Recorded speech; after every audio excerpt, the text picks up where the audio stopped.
let's get into it, y'all. We didn't change everything. We got the taking out of context rolling. We're doing better on starting out these intros to keep y'all hooked. We're going to get into it, man. Shout out to Scott Bessent. I mean,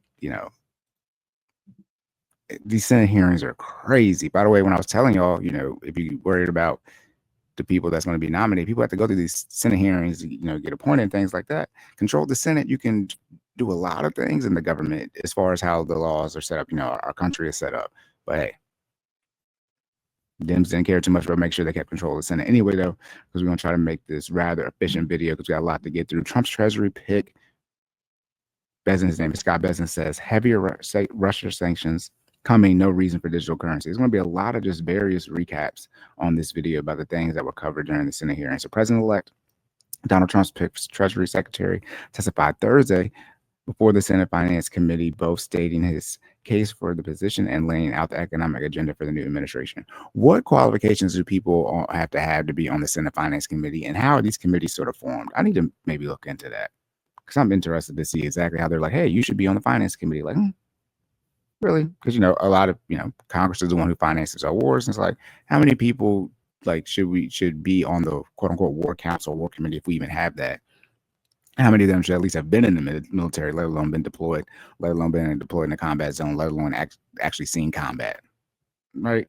All right. Anyway, businessman Scott Bessent, an investor, hedge fund manager, and billionaire political donor who once worked with George Soros, offered remarks, then took questions from the panel. So the highlights going to include Bessent said Trump policies won't cause inflation. Here we go from Secretary of Treasury, even though Secretary of Treasury, again, is not in charge of the Federal Reserve, nor is the Federal Reserve in control of the government.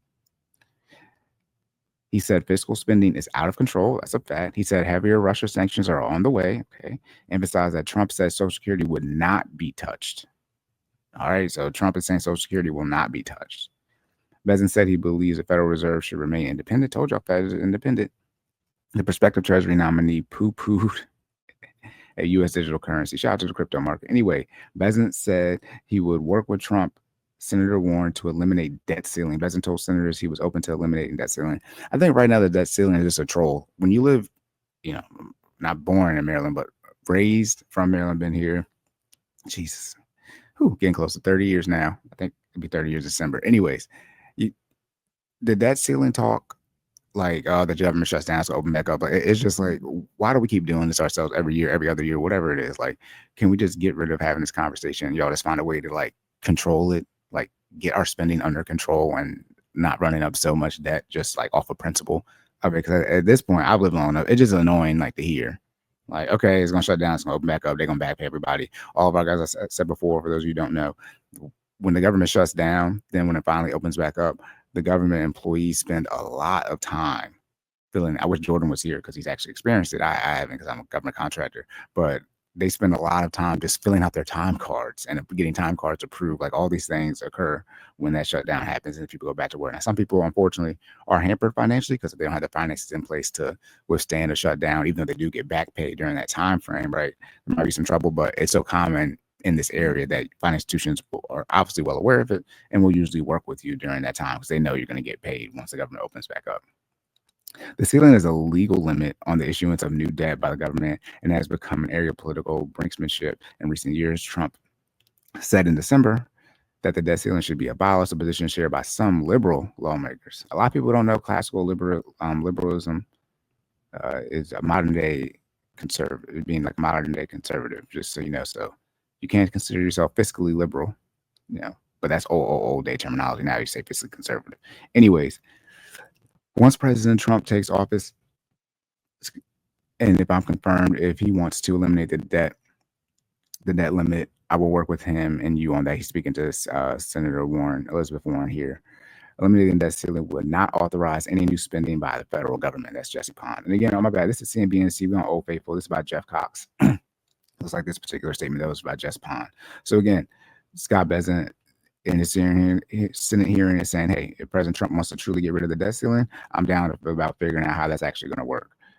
Next up, no reason for U.S. to have central bank digital currency, Bessent says. Bessent indicated that he did not think the Treasury should continue to examine the potential creation of a central bank digital currency. I see no reason for the U.S. to have additional central bank digital currency, a central bank digital currency. In my mind, a central bank digital currency is for countries who have no other investment alternatives.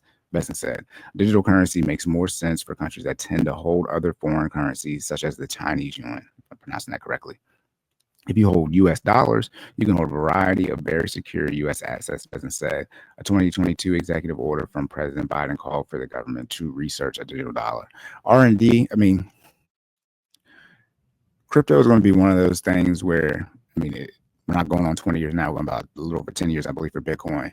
But I think as we get into the 2040s and definitely the 2050s, you know, what side of this conversation you think you want to be on? I think everyone wants to be right when it comes to this digital currency, just crypto, Bitcoin in general conversation. Is it here to stay? Yes. Which ones are here to stay? I think is the main issue. Give me 1 second, y'all. Trying to make sure my son's not waking up. Okay, he's not. He's dead asleep. All right. So I think that's, you know, an interesting take here. It's like, you know, should we move towards the digital currency, at least figuring it out? I think, yeah, research and development should continue as if we'll actually know, because it's like to be highly classified information, what type of progress has been made on it. But I've already said this before. Not that we can't do multiple things, you know, we're the United States of America, but we just have so many things going on. Like, it's so many things that need to get addressed. And that's what I always say is, why can't we just make a list of the top things? I know we have all these secretaries, all these people that get nominated, and they're supposed to see and ensure, you know, these various facets that are required, you know, to run the country / you know, help with, you know, running the world as we do here in the United States of America. But it's like some things are like, I don't know how important this is. Like, yeah, just manage it, but we're not going to do too much funding, not going to send too much taxpayer money over here to figuring out about this digital currency issue, because aren't y'all concerned with just the flat out money that you got right now? Like, we have to think about how we're prioritizing our efforts. And sometimes a lack of prioritization ends up creating a slew of problems. And then there's all these debates about which problem should be attacked instead of just prioritizing the problems. The problems will not go away.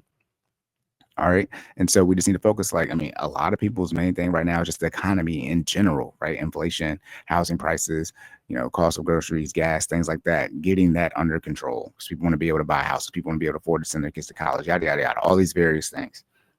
Then there's just talks about in general, these proxy wars we're in, not in, and Trump won't get them down, and what's going on, sanctions on Russia, sanctions on tariffs on China. Like, there's all these other things that are going on. We got the health crisis here in America. I mean, we got the largest health crisis in the world as far as overweight and obesity. Like, there's so many things that are going on. We got the abortion issue that a lot of people care about.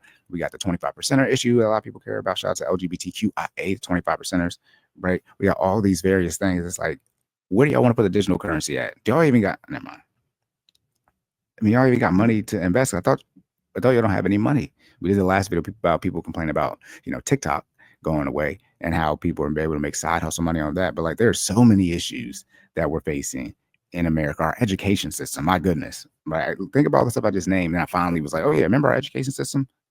I wasn't talking about it then when I was talking about the cost of college, right? But there's so many issues that we have and that we kind of need to make sure we're properly prioritizing. All right.